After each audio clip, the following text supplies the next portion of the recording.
So there's a couple of things that you want to know about setting up monitors live, and I figured that a whiteboard actually might be kind of some help in this to illustrate some of the things we've talked about before.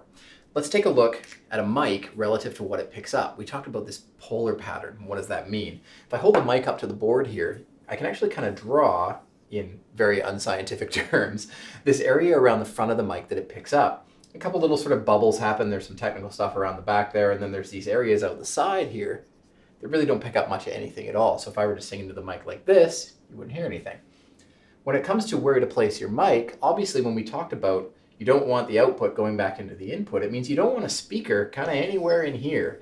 And less so here, you can kind of put it behind, but to the sides is really good as well. So let's think about on stage where you put your monitor.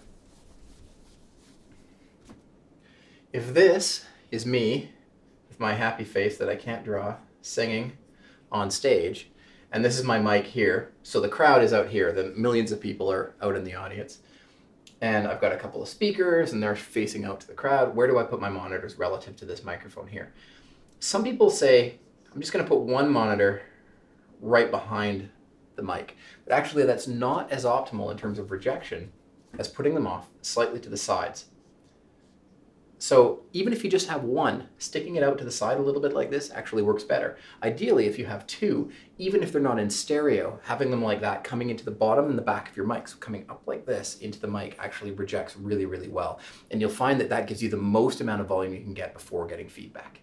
Now, of course, this works for any kind of mic that you're using. They all have an area of rejection except for an omni mic, which actually means omnidirectional all the way around. But any other kind of mic will have a thing on their spec sheet that shows you where they reject and where they pick up. Basically, you want to look at the spec sheet and put the monitor where it doesn't pick up any signal, or at least as close to the place where it doesn't pick up signal as is sort of reasonable based on the situation.